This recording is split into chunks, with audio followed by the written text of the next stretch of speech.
Então, no roteiro da aula, que não vamos chamar nos cursos, não são palestras, são aulas, nessa aqui, parte 1, nós vamos falar das células do sistema nervoso central, dos canais iônicos, o potencial de membrana, o potencial de ação, a sinapse, o neurotransmissor, a produção de neurotransmissores, os sistemas de limpeza de neurotransmissores e os principais neurotransmissores, fazendo alguma ligação com algo clínico, ok? Então, esses serão os pontos que vão ser avaliados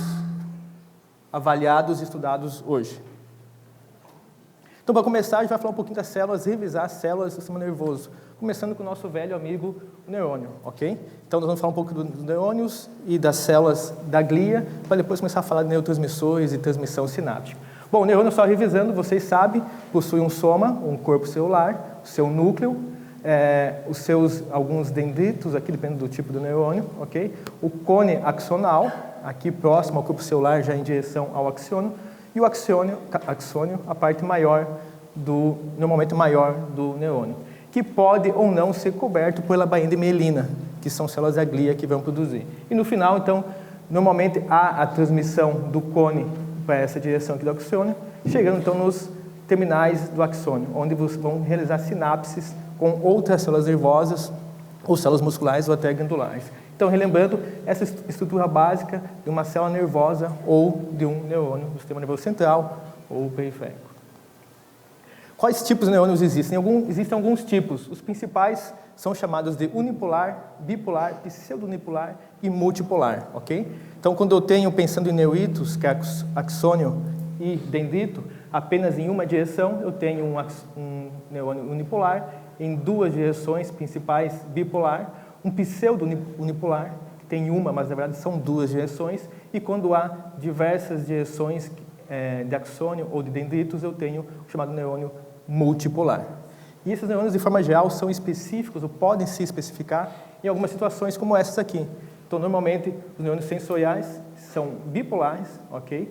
Os neurônios motores podem ser bipolares ou unipolares, mas a maioria dos neurônios são multipolares, a maioria dos neurônios não estão nem sentindo, nem sendo um sensor, seja de dor, seja de temperatura, de pressão, e tampouco estão tendo uma relação com a atividade motora, mas a maioria dos neurônios que nós temos são interneurônios, fazendo sinapses entre outros neurônios. Então, são os principais tipos de neurônios que nós temos no sistema nervoso central.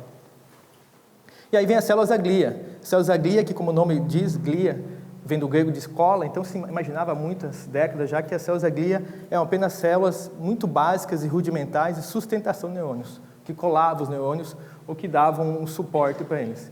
Uma forma talvez bem básica da gente raciocinar ou fazer uma analogia é pensar numa árvore com seus frutos.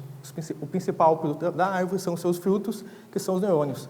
Mas o caule, os ramos, as folhas são tudo que dá sustentação e nutrição para que o fruto realmente exista e se desenvolva, ok? E uma árvore sem fruto apenas faz sombra, né? Isso se tiver sol. Então, também é necessário que haja neurônios para você fazer o processamento sináptico, um processamento neuronal de complexidade. Apenas células da glia não serão suficientes para isso. E as principais células da glia são oligodendrócitos e células de Schwann. As células de Schwann se encontram no sistema nervoso periférico, que são responsáveis pela produção da bainha de mielina, vou falar um pouquinho depois. Então, as células de Schwann, cada célula de Schwann produz apenas bainha de mielina para uma célula nervosa. No entanto, os oligodendrócitos são as células da glia que produzem bainha de mielina no sistema nervoso central. E esses sim podem produzir bainha de mielina para vários neurônios ao mesmo tempo. Então, células de Schwann e oligodendrócitos são células da glia que produzem bainha de mielina no sistema nervoso periférico e no sistema nervoso central, respectivamente. Por sua vez, temos os astrócitos, que tem esse nome por ser como parece muito parecido com uma estrela. Então, os astrócitos têm várias funções. A principal função deles, sim, como já se achava há muito tempo, são células de nutrição e sustentação celular para muitos neurônios. No entanto, se sabe hoje também que os astrócitos não fazem apenas isso. Muitos estão muito envoltos e próximos a vasos sanguíneos, mas eles também participam de sinalização. Hoje, sabe que os astrócitos também possuem receptores, também possuem uma transdução intracelular, também fazem sinapses com neurônios, inclusive participam de muita regulação da neurotransmissão ou até da recaptação e limpeza como uma forma de segurança biológica de neurotransmissões. Então, os astrócitos hoje são, muitos neurocientistas imaginam um gigante adormecido. um tipo de célula que nós ainda sabemos muito pouco. Algum tempo atrás sabíamos menos ainda, mas cada vez mais se descobre. Todo dia, toda semana se publica novos artigos com novas funções para astrócitos do sistema nervoso central. E a microglia, ou micróglia, que é uma célula da glia que tem uma função principalmente imunológica. Então, são células imunológicas do sistema nervoso central e tem uma alta função especializada em fagocitose. Então, relembrando os astrócitos, então são as moléculas, as células que fazem, hoje se sabe, além da sustentação e nutrição para sinapses e neurônios, também fazem uma sinalização bastante especializada, ok? E normalmente estão próximos aos vasos sanguíneos. Então, há muitas sinapses neurônio-astrócitos. Os oligodendrócitos e as células de Schwann, que são os produtores de mielina, relembrando, os oligodendrócitos, o sistema nervoso central, produzem mielina para vários neurônios, podem produzir. Células de Schwann, o sistema nervoso periférico, produzem mielina apenas para uma célula. E a microglia, aqui, junto em meio a uma sinapse neuronal, e aqui fazendo sua função, quando há muitas vezes aqui o que sinaliza um neurônio que foi danificado, ele emite ou libera algumas substâncias que atraem a microglia, assim como se atrai macrófagos, algumas pessoas chamam a microglia do macrófago do sistema nervoso central. Então a microglia é atraída e fagocita essa célula que estava com defeito. Então, lembrando, microglia é muito com relação a um sistema de defesa, um sistema imunológico do sistema nervoso central. E como essas substâncias todas, sejam neurônios, sejam células da glia, se comunicam com o meio externo? Como é que elas conseguem fazer alguma ligação ou alguma comunicação? Uma das bases dessa comunicação são os canais iônicos. Então, de forma geral, nós temos essas células que possuem uma camada bilipídica, e nós sabemos que pelas camadas bilipídicas, dificilmente alguma substância consegue atravessá-la, ok? Principalmente são substâncias não lipídicas, e os canais iônicos são nada mais que realmente canais, é uma estrutura de proteínas que transmembrana. Então, eu tenho a membrana aqui lipídica, pensa que é o lado intracelular aqui e o lado extracelular. Então, como que eu consigo ter uma conversa, como essas células se comunicam com o meio externo? Através de canais, que são proteínas de membrana, normalmente de 4 subunidades, que simplesmente abrem e fecham. Quando abrem, esses canais deixam passar alguns íons específicos. Algo muito interessante dos canais iônicos é a sua especificidade e seletividade. A maioria dos canais iônicos permite a passagem apenas de um íon, ou uma seletividade muito grande. Então, existem canais de sódio, apenas deixarão passar sódio. Ou, de cada 1000 sódio, vai passar, sei lá, um potássio, um cálcio. Então, de forma geral, pode-se considerar que esses canais são muito específicos.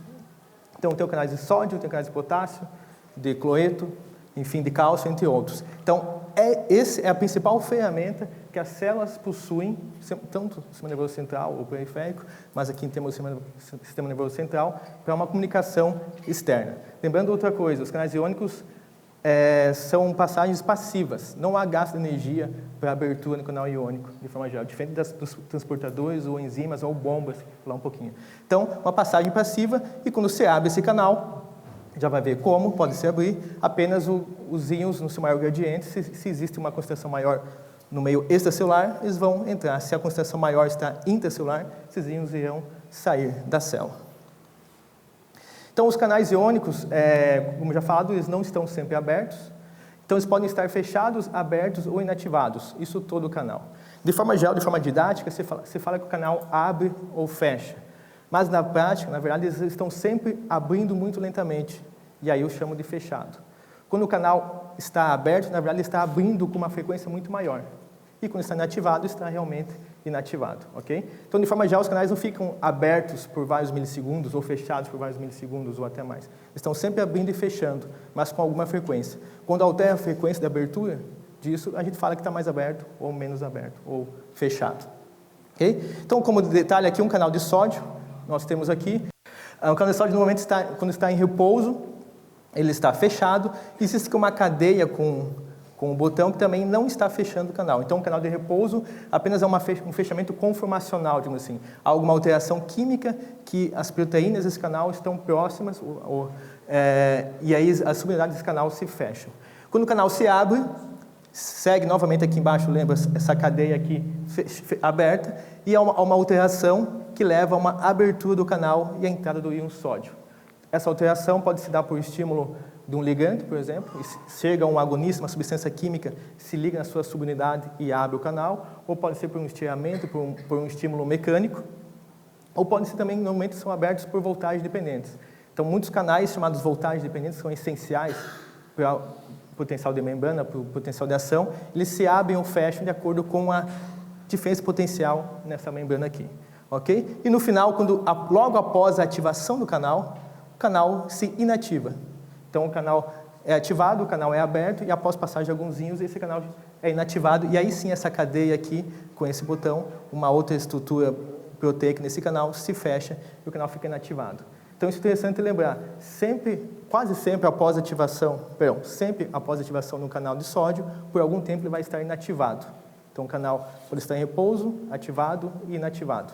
Isso é uma forma de proteção biológica, para você não ativar um canal todo o tempo, disparar uma potencial de ação ou qualquer sistema nervoso a todo momento. Então, os canais todos, de forma geral, canais iônicos, possuem os estados em repouso, ativado e inativado. E aí essa figura demonstra esse mesmo esquema. Ele pode ser aberto, depois aberto e inativado, ou realmente pode até retornar. Então, o canal inativado não necessariamente vai ter que passar para repouso para depois ser aberto. Então, há uma comunicação muito interessante aqui. Então, o canal aberto pode ser fechado ou inativado, inativado aberto ou fechado, e assim por consequência, ok? Mas sempre após aberto, quase sempre após aberto, ele será, então, inativado. E aí a gente chega no potencial de membrana. Nós temos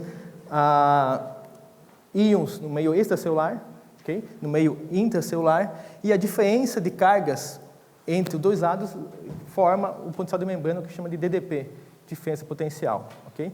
De forma geral, então, antes de pensar no potencial de ação, há um potencial de membrana, que normalmente é uma carga negativa. Okay? Então, as células estão nos menos 60, menos 90 milivolts no seu diferença potencial em repouso. Por que isso acontece? Que eu tenho normalmente íons sódio no meio extracelular e íons potássio no meio intracelular. Mas também tenho muitas outras proteínas, outras substâncias com mais carga negativa no meio intracelular. Então, isso não quer dizer que essa célula aqui tem uma carga negativa, mas em comparação com o sistema, com a parte extracelular, há uma menor eletropositividade. Então, por isso que é diferença potencial. Então, normalmente, no meio extracelular, em repouso, há mais cargas positivas que no meio intracelular.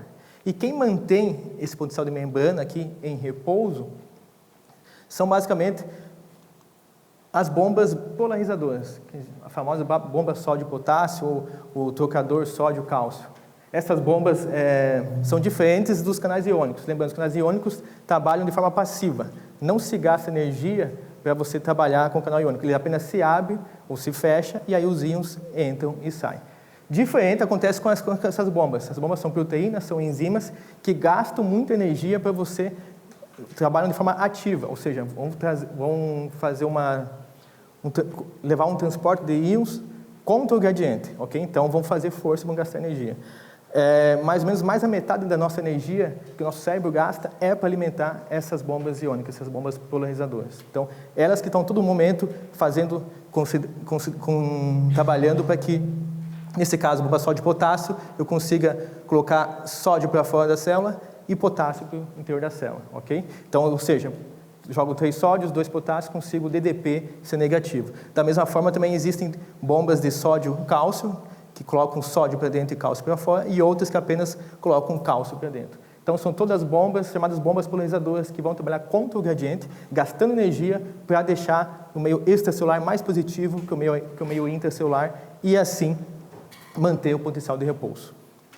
Então, a principal bomba, nesse caso, bomba sódio-potássio, que, como já falado, então, é uma proteína, uma enzima, que leva ao meio extracelular 3 íons de sódio, como você pode ver nessa figura, e traz para o meio intracelular 2 íons de potássio. Além do sódio ter uma maior eletropositividade que o potássio, são 3 íons que saem, 2 que entram. Então, esse resultante para o meio intracelular é menos 1. Estou perdendo 3, estou ganhando 2. Então, estou novamente levando isso, proporcionando o potencial de repouso negativo da célula. E o que desencadeia, então, desencadeia um potencial de ação? O que faz a célula que está no repouso ser induzida e resultar no potencial de ação? São vários estímulos que podem levar a um potencial de ação, mas basicamente estímulos químicos, elétricos ou mecânicos. ok? Então, quando eu falo estímulo químico, pode ser uma substância química que se liga num canal e abre um canal e deixa entrar sódio. Por exemplo, canais de sódio podem ser abertos por glutamato. Glutamato é um neurotransmissor, é químico. Então, o glutamato se liga num canal de sódio, abre o sódio entra, começa a despolarizar, fica muito mais positiva e gera potentiodação. Então, quimicamente, se pode levar ao potentiodação. De forma elétrica, também se pode levar. Existem sinapses elétricas, por exemplo, que você altera, justamente é a eletricidade que leva a uma despolarização, então você altera a eletricidade dessa célula, você leva a uma despolarização. E estímulos mecânicos também podem levar. Como exemplo aqui, tem isso aqui. Então, imagine uma pessoa caminhando de pé descalço e pisa numa taxinha, enfim, num alfinete. E aí, na hora, nesse momento, ela sente dor. Como que ela sente dor? Houve alguma potentiodação aí? Houve, ok? Ou seja, então, esse estímulo mecânico desse alfinete aqui, numa célula chamada nociceptor, ok? Que são neurônios, que possuem longos axônios que sentem a dor. Imagine, nessas células aqui eu tenho canais de sódio sensíveis a estiramento, uma pressão mecânica, perdão. Então, os canais de sódio podem ser abertos por voltagem, podem ser abertos por ligante, podem ser abertos por estiramento ou pressão mecânica. Então, imagine que eu estou tocando aqui, eu estou tocando alguns canais de sódio que estão se abrindo, deixando entrar sódio e levam a uma sinalização. Então, é isso que acontece aqui. Estímulos mecânicos permitem, então, que eu estiro ou faça uma deformação no canal de sódio, entra sódio e aí leva a essa despolarização. Então, estímulos mecânicos, elétricos e químicos. E como é que acontece essa despolarização? Essa despolarização acontece de forma geral, mas não necessariamente,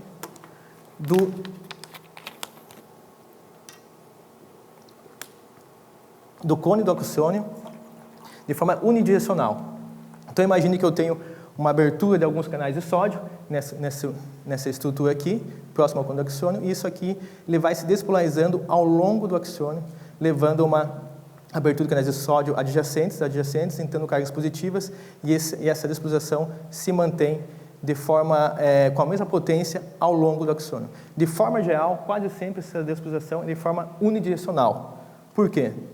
Imaginem como se fosse um pavio que tem que você coloca um fósforo do lado e o pavio começa a queimar, apenas de forma unidirecional. Okay? Uma vez queimado nessa direção, você não consegue mais queimar o pavio da outra forma.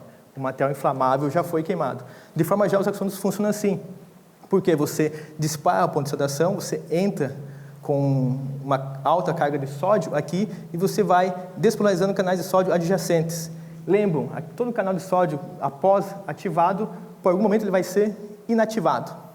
Então, essa potentiodação vai correndo nessa forma aqui unidirecional e não consegue voltar, ou vai demorar muito para você conseguir voltar a fazer uma transmissão retrógrada, digamos assim. Então, de forma geral, a condução do axônio é quase sempre de forma unidirecional, porque uma vez ativados os canais de sódio, vão ser inativados por algum tempo. E aí essa ativação adjacente. Uma outra observação interessante é chamada condução saltatória, quando se fala em um neurônio aqui, ao redor aqui são as bainhas de mielina. Né? Então, lógico que a condução saltatória é uma expressão didática, mas ela não é saltatória, isso é uma balela. Né? Ela não está aqui por fora saltando, ela está aqui, lógico, pelo neurônio, pelo axônio, ok? Quanto mais largo o axônio, maior e mais fácil, mais rápido é a transmissão. E se diz saltatória, na real, porque aqui nesses nódulos de MVR, onde não há bainha de mielina, há uma intensa concentração de canais de sódio. Então, se porventura essa sinalização está perdendo força aqui no nódulo MVR, ela consegue recuperar a força, recuperar a intensidade, porque está cheio de canais de sódio naquele local ali. Então, na verdade, a condução saltatória vem porque há muitos canais de sódio nos nódulos de MVR entre a bainha de mielina, favorecendo também a transmissão, a despolarização do axônio de forma unidirecional. E então, como acontece a potentiodação? Essa figura aqui, pessoal, explica metade da biologia e metade da medicina. Então, se vocês não lembram, esqueceram, voltem, por favor, voltem, sempre vai ser necessário estudar o potencial da ação. Então, imaginamos que nós temos aquela célula em repouso, ok? A célula em repouso está com uma carga negativa de menos 90 milivolts.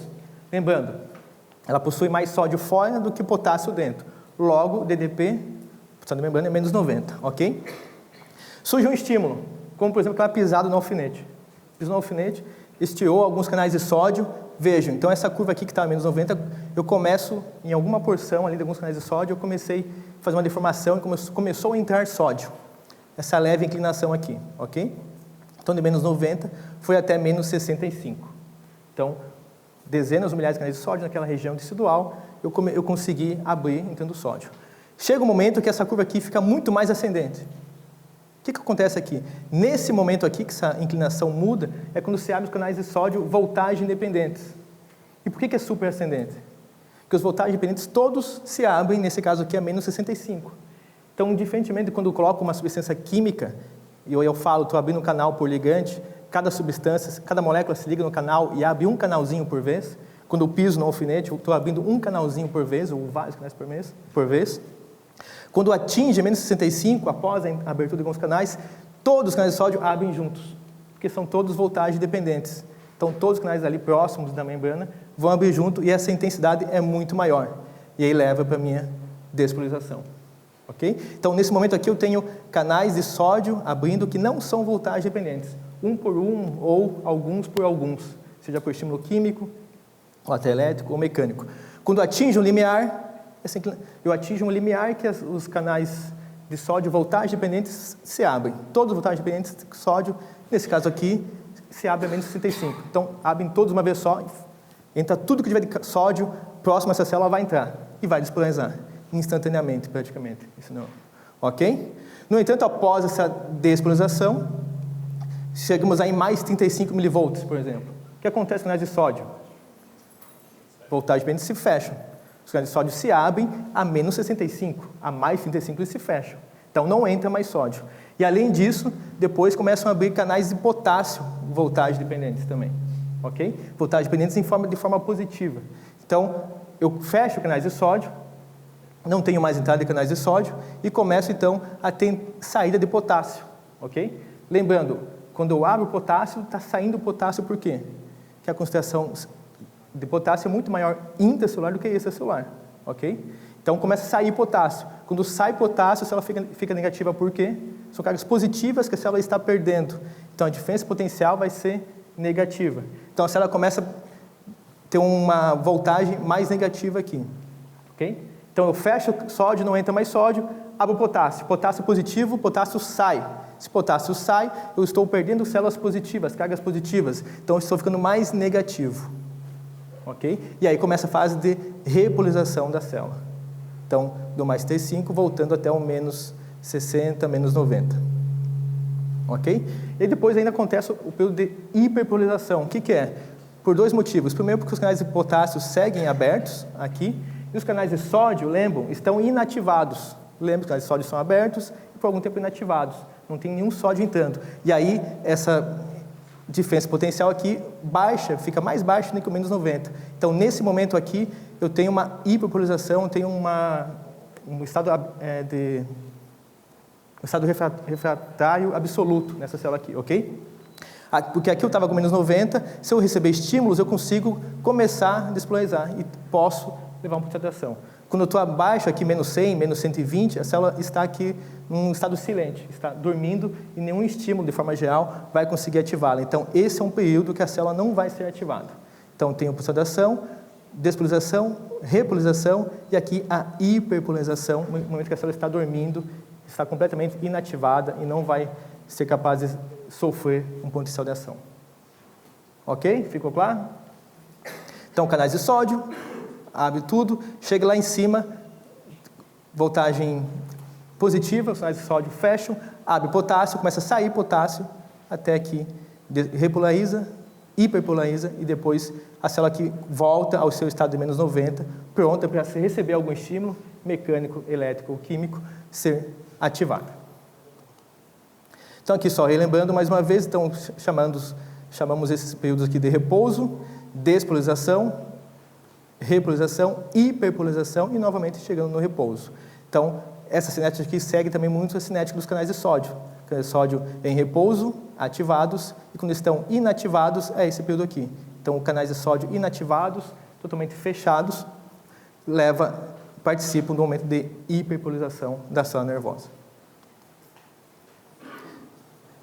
Tem um videozinho, então, que a gente vai tentar explicar, demonstrar de forma geral isso aqui. Vamos ver se ele roda. Então, temos o axônio com suas partes, seu corpo, perdão, o neurônio com seu corpo, seus dendritos, seu axônio, demonstrando, então, de forma geral, quando há alguma sinapse ou algum estímulo, normalmente do cone do axônio em direção ao terminal axonal, ok? Então, a potiodação, de forma geral, acontece de forma unidirecional. O que acontece dentro desse axônio? Então, voltando ao axônio, falando do potencial de membrana, lembrando, nós temos células negativas, então, de forma interna, eu tenho formas negativas, cargas negativas intracelular, positiva extracelular, e quando acontece isso aqui, imagina, acabou de acontecer uma despolização, a bomba sódio-potássio joga sódio para fora e potássio para dentro. Então, lembrando, as bombas sódio-potássio, de cálcio, ou trocador sódio-cálcio, trabalham sempre usando energia, usando, de forma geral, ATP. Então, joga aí um sódio para o exterior e deixa potássio no interior, mantendo o potencial de membrana ou as cargas negativas de forma geral. Ok? Depois, o momento, quando chega um estímulo, que vai chegar aqui, então há o potencial de membrana de repouso, chega um estímulo nessa célula. Quando chega esse estímulo, então os canais de sódio que estavam fechados, ok, em repouso, mas não inativados, começam a ser abertos. Relembrando, voltando àquele gráfico de potiodação. Então, há um estímulo, os canais de sódio são abertos e começa a entrar íon sódio, ok? Isso é um canal de sódio operado por ligante ou por estímulo mecânico. Chegou um momento que começou a entrar muito sódio, esse segundo canal aqui, que é voltagem dependente, se abriu sozinho, ok? E aí começa a entrar mais sódio. Com muito mais sódio, você consegue, então, reverter o potencial de membrana da célula, começam a ficar cargas positivas aqui e começam, de forma adjacente, a trocar essas células e vão ficando, outras células aqui também vão ficar positivas. Então, a despolização começa a seguir aqui e há a reversão do potencial de membrana. Então, canais de sódio, ok, operados por ligante, por um estímulo químico ou mecânico. Após isso, então, canais de sódio, voltagem dependentes. Vai chegar um momento aqui, que após a despolização, então, vai acontecer o fechamento. Então, estamos aí em mais 35, e aí os canais de sódio se fecharam, e os de potássio, também voltagem dependentes, mas por voltagem positiva, se abre e começa a sair potássio. Estou perdendo potássio. Lembrando, estou ficando mais negativo. Então, a célula vai voltar para a sua repolarização. Vai ficando negativa novamente. Ok? Então, esse é o processo do potiodação acontecendo e a sua repolarização e hiperpolarização. Então, voltam após o fechamento de canais de sódio, abertura de canais de potássio e também a bomba sódio-potássio, a célula fica no potencial de membrana. Então, como o potencial de ação é transmitido? Então, houve um estímulo que pode ser mecânico, elétrico, houve potiodação, como se transmite potiodação? Qual a função? A célula teve sua ativação, como é que ela vai avisar para outra célula próxima, provavelmente, que ela está ativada e que há um sinal? Quem que transmite isso? Como é que acontece?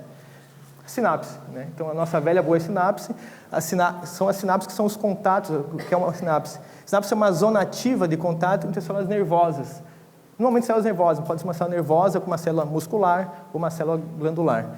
Então, nada mais do que são botões sinápticos aqui, muito próximos, ok? Aí depende do tipo de sinapse. Sinapses químicas, há uma proximidade muito grande entre esses botões, ou pode ser também não necessariamente um botão sináptico, com o corpo, com o axônio, com o corpo celular. E na sinapse elétrica, eles não estão próximos, eles estão realmente em contato físico. Então, a sinapse elétrica é a imensa minoria de sinapses que nós temos nos organismos, nos mamíferos, de forma geral, mas são duas células que possuem canais, a gente já estava vendo canais aqui, esses canais são acoplados.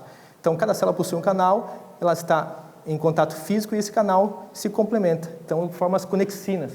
Então, essas células em sinapse elétrica, uma sinapse muito eficaz, dificilmente é uma sinapse falível, porque eu tenho uma célula em contato, elas fazem um canal entre elas. Então, uma célula transmite, leva ou sofre transporte de íons, sejam íons positivos, negativos, diretamente. Então, uma célula não precisa de nenhum mediador químico, ok? Apenas sinapse elétrica. Então, há uma passagem de íons para uma célula para outra, sejam íons positivos, estou ativando uma célula, ou levando uma informação, sejam íons negativos, estou inibindo a célula posterior, apenas com canais chamados conexinas, são nada mais canais iônicos que permitem essa passagem geral. Mas esse tipo de sinapse é uma sinapse muito incomum, que não é muito normal. A principal sinapse típica que nós temos é a sinapse química.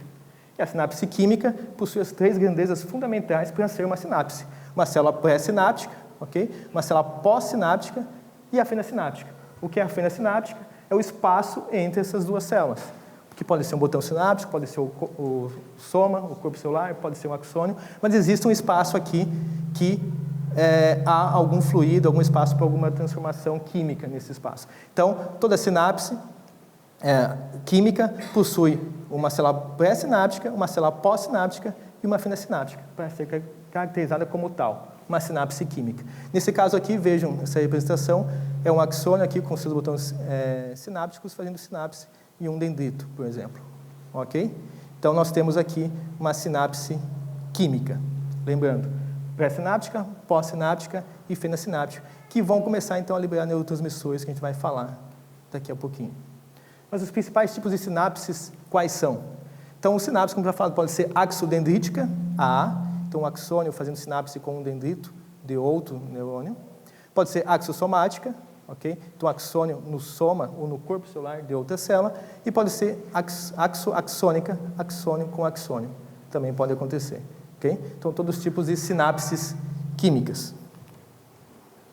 E qual o mensageiro? Ou seja, eu tenho sinapse, então eu tenho 2 células muito próximas que não estão em contato, mas alguém tem que fazer esse contato.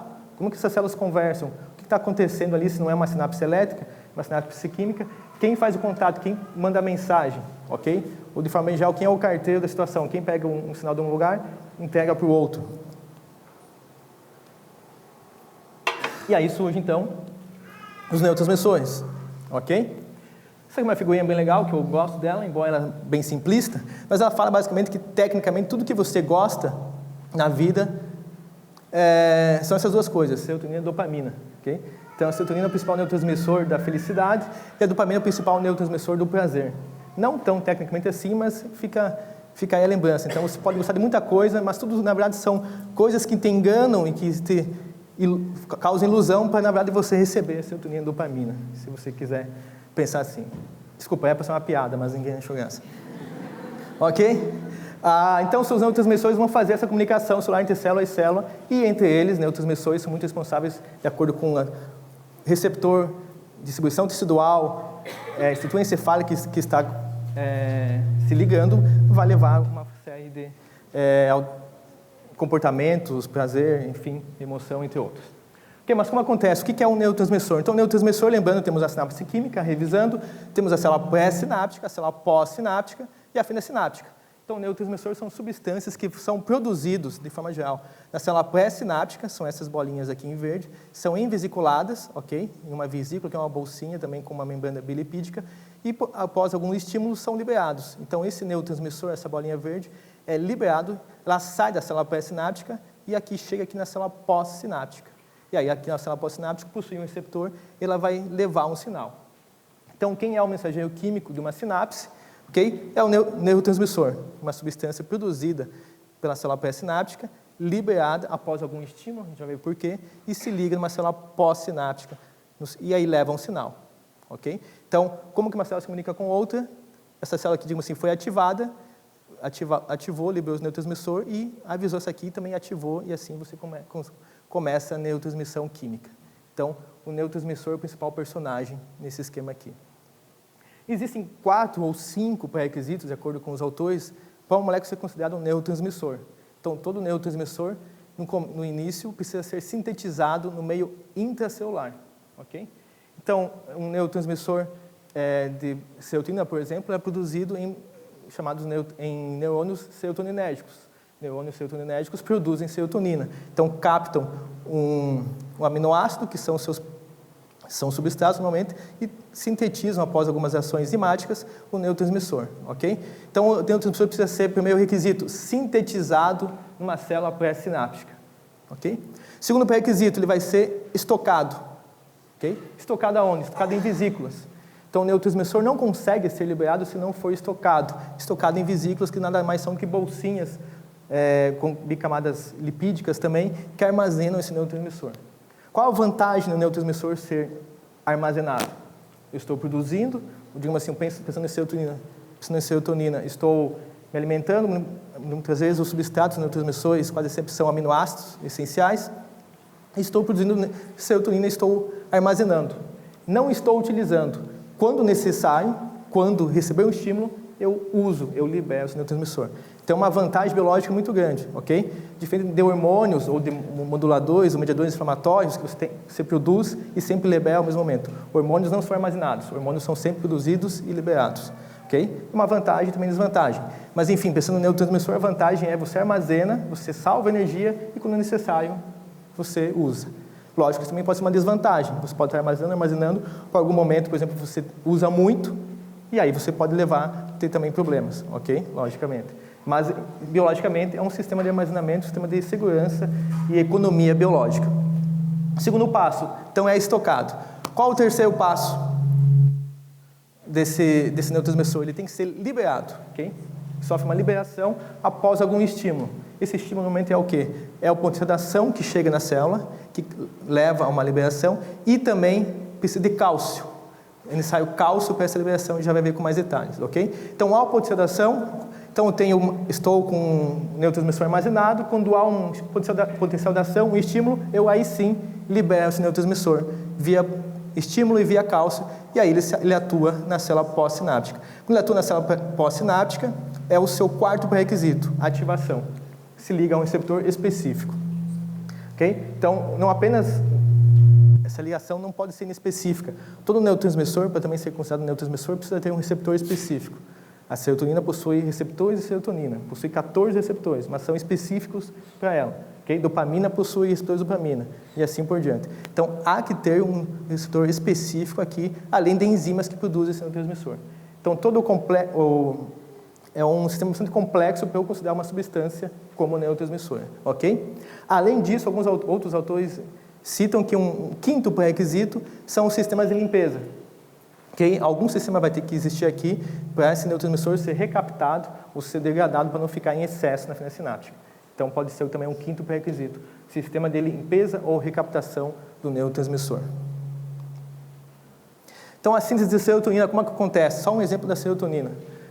Surge do triptofano, ok? Triptofano, então, que é um aminoácido essencial da dieta, sofre algumas ações químicas, que não vou entrar em detalhe, e é transformada em serotonina, neurotransmissor, ok? Após isso, é invesiculada, e após ser invesiculada, então, é armazenada. E sob estímulo, lembrando que os estímulos que levam para o potencial de ação, ela vai ser liberada e vai atuar em seus receptores pós-sinápticos, ok?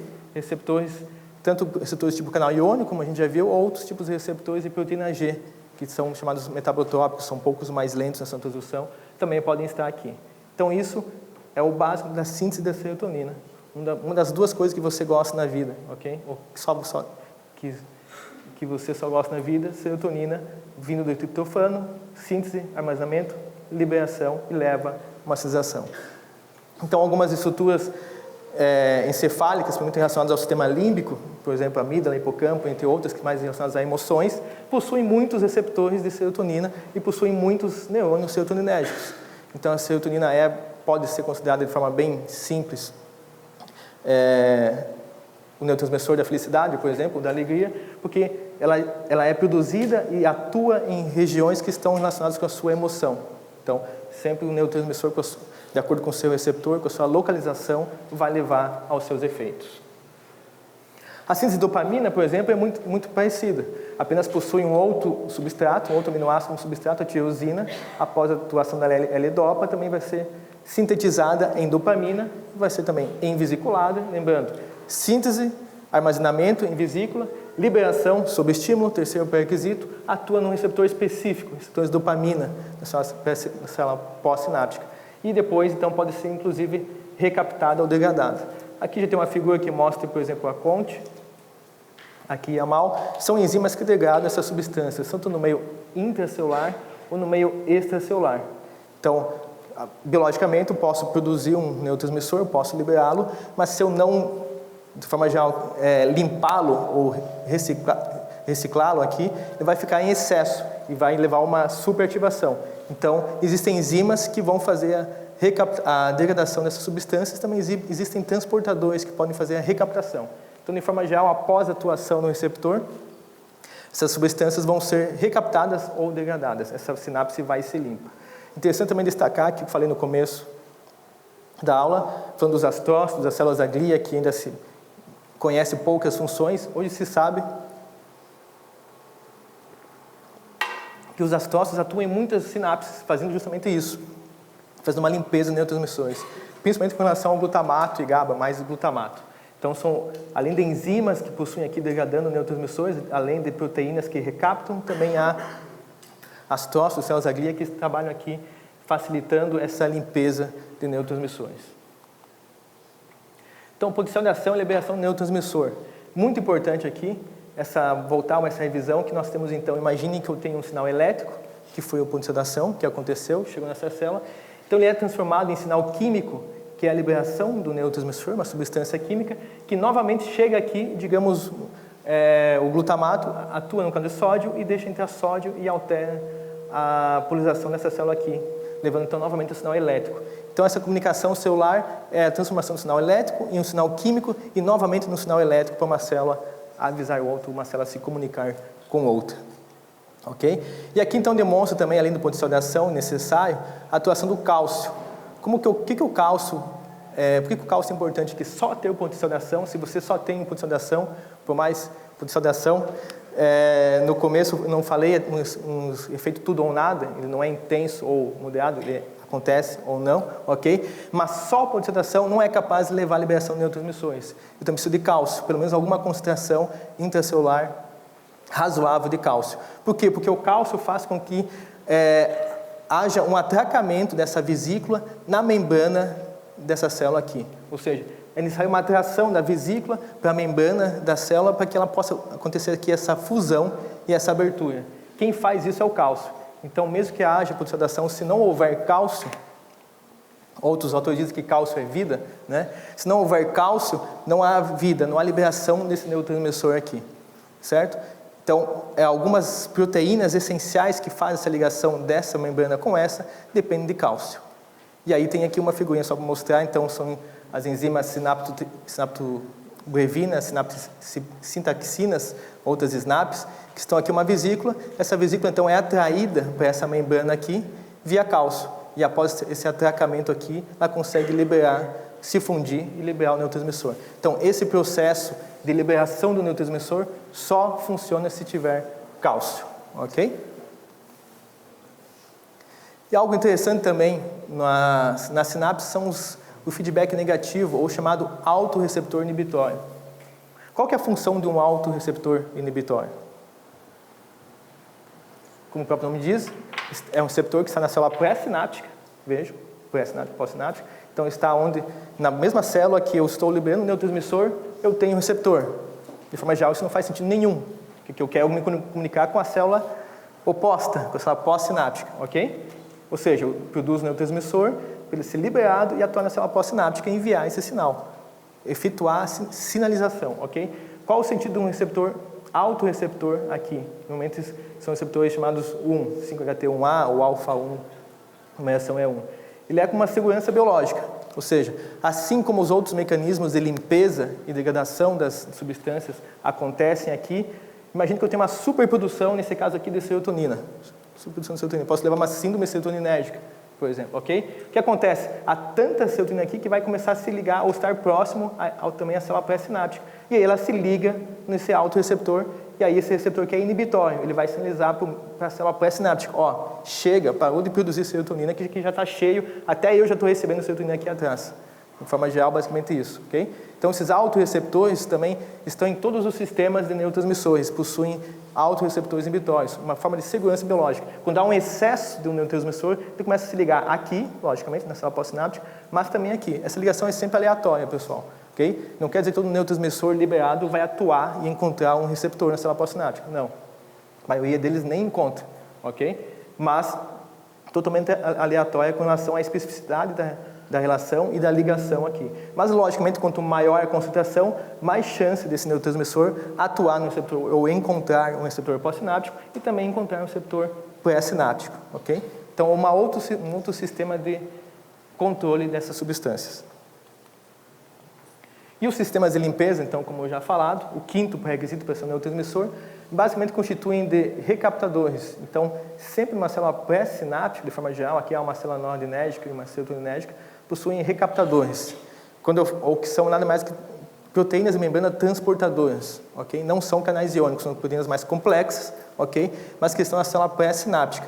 Então, após a liberação, por exemplo, de serotonina, eu tenho aqui um recaptador de serotonina, chamado SET, serotonina transporter, ok? E o DAT de dopamina e o NET de noradrenalina, ok? Então, de forma geral, eu tenho uma liberação do neurotransmissor, seja ele qual for, atua na célula pós-sináptica, além de enzimas que podem aqui estar degradando essas substâncias, possui sempre um recaptador, mais um sistema de limpeza, ok? Então, libera uma substância, atua no sistema pós-sináptico e ele vai ser recaptado. Sendo recaptado, dois caminhos. Ele pode ser rapidamente, novamente, envesiculado, ok? E já está pronto para mais uma liberação, ou pode ser degradado por uma enzima como a MAO, por exemplo, monoamina oxidase, ok? Muitos medicamentos super antigos, não se usa mais para depressão, faziam isso, inibiam a MAO. Então, os neurotransmissores recaptados não eram degradados, logo já eram novamente liberados e assim potencializava a transmissão sináptica. Okay? Então, caminhos do neurotransmissor: liberado, pós-sináptico, degradado ou recaptado. Novamente, se ele escapou de sofrer uma degradação aqui, pode ser recaptado aqui ou degradado aqui, na célula pré-sináptica também.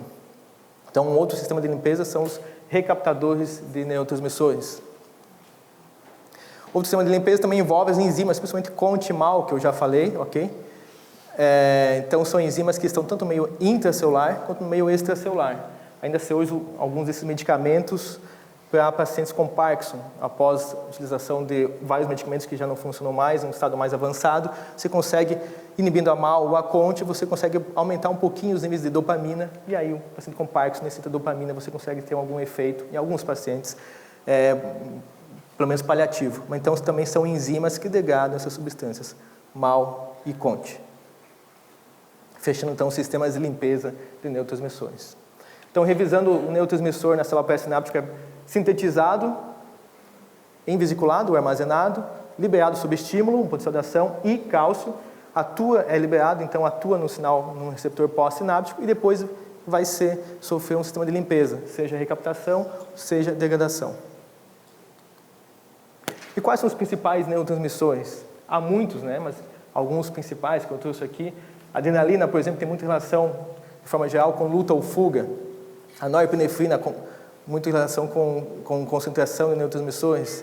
A dopamina, que é o neurotransmissor do prazer, ou também muito relacionado com dependência. A serotonina, do humor, ok? O GABA é um neurotransmissor que trabalha muito em excesso, ele é calmante, ou ele é depressor do sistema nervoso central. É um neurotransmissor inibitório, o principal neurotransmissor inibitório é o GABA, que é o alvo de medicamentos ansiolíticos, como o Rivotril, como outros. A acetilcolina é o neurotransmissor do aprendizado da memória. Então, se usa um controle de acetilcolina para pacientes com Alzheimer, por exemplo, se pode tentar potencializar a memória de pacientes aumentando a transmissão colinérgica.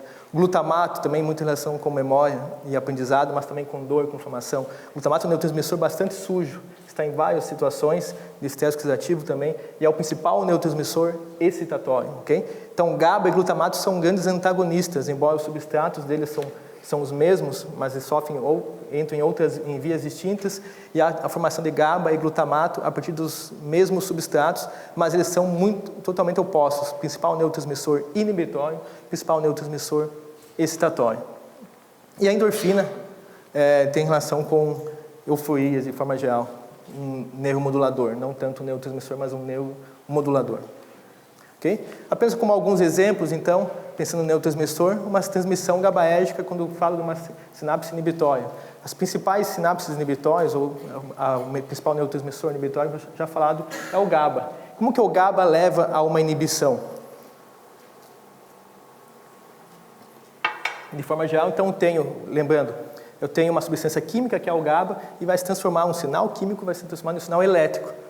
Então, o GABA possui GABA como neurotransmissor, possui um receptor chamado GABA-A, que é um canal iônico, como a gente já acabou de ver, sabemos tudo agora de canal iônico. Então, canais iônicos possuem os estados aberto, fechado e inativado. Esse canal iônico de GABA é sensível ao cloreto, ao cloro negativo. Então, quando o canal de GABA é aberto ou ativado, entra cloreto para essa célula aqui.